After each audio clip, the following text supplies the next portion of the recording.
aparsan onu? Hara aparsan? Vətəndaşı piyada çəkisində satırsansa, bu sənin deyil. Bu sənin deyil.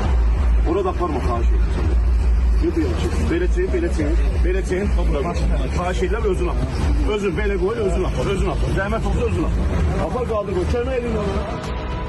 Sumqayıt şəhərində küçə ticarətinə qarşı aparılan monitorinqlər zamanı çəkilən görüntülər ictimaiyyətdə geniş müzakirələrə səbəb olub. Aparılan monitorinqlər zamanı icra hakimiyyətinin əməkdaşının satıcıya qarşı kobud rəftar etdiyi iddia olunur. Sosial şəbəkələrdə yayılan kadrlarda məhsulların maşına yığılaraq müsadirə edildiyi müşahidə edilir. Sözügedən monitorinqin keçirilmə forması və müsadirə edilən məhsulların sonraki taleyi sual doğuran məqamlardandır. Yaranan suallara cavab tapmaq üçün obyektin sahibi ilə əlaqə saxladıq. Sahibkar bildirdi ki, məhsullar hədə-qorxu məqsədi ilə götürülüb, sonra isə satıcıya geri qaytarılıb.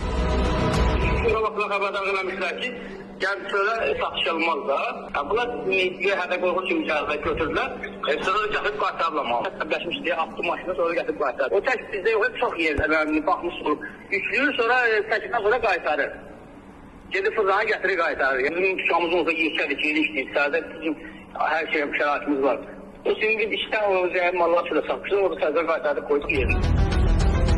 Sumqayıt şəhər icra hakimiyyətindən isə bildirildi ki, şəhərdə qanunsuz küçə ticarəti hallarının qarşısının alınması məqsədi ilə Sumqayıt şəhər icra hakimiyyəti və aidiyyatı qurumların birgə iştirakı ilə mütəmadi olaraq qabaqlayıcı monitorinq və reyd tədbirləri həyata keçirilir. Bu tədbirlərin əsas məqsədi səkilərin zəbt olunmasının qarşısının alınması, piyadaların sərbəst və təhlükəsiz hərəkətinin təmin edilməsi, eləcə də şəhər ərazisində sanitariya gigiyena normalarına uyğun ticarət mühitinin formalaşdırılmasıdır. Satıcının əlindən alınan almaların taleyinə gəlincə isə Stat, reyd tədbirləri zamanı satıcılara məxsus məhsullar müsadirə edilməyib. Yalnız onların satışının müvafiq qaydalara uyğun şəkildə davam etdirilməsi təmin olunub. Sumqayıt şəhərinin 18-ci mikrorayon ərazisində kənd təsərrüfatı məhsullarının satışı üçün nəzərdə tutulmuş yarmarka fəaliyyət göstərir və küçə ticarəti ilə məşğul olan şəxslər üçün burada müvafiq ticarət yerləri ayrılıb. Reyd tədbirləri zamanı satıcılarla izahat xarakterli söhbətlər aparılır. Onlara məhsulların yalnız xüsusi ayrılmış bu ərazilərdə satılması zəruriliyi izah edilir. Bir daha vurğulayırıq ki, həyata keçirilən tədbirlərin məqsədi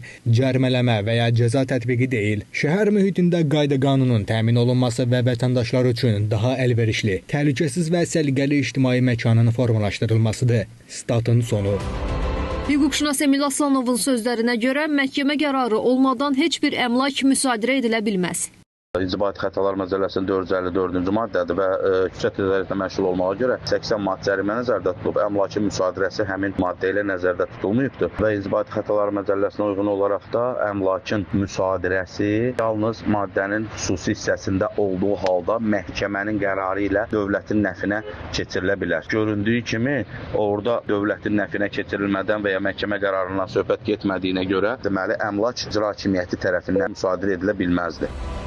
Sumqayıtda aparılan reydlərlə bağlı yayılan görüntülər monitorinqlərin icra formasına yenidən baxılmasının vacibliyini ortaya qoyur. Hüquqşünaslar da bildirirlər ki, qanunsuz küçə ticarətinin qarşısının alınması ilə yanaşı, reydlərin qanun çərçivəsində vətəndaşlarla etik davranış qaydalarına uyğun və şəffaf şəkildə həyata keçirilməsi zəruridir.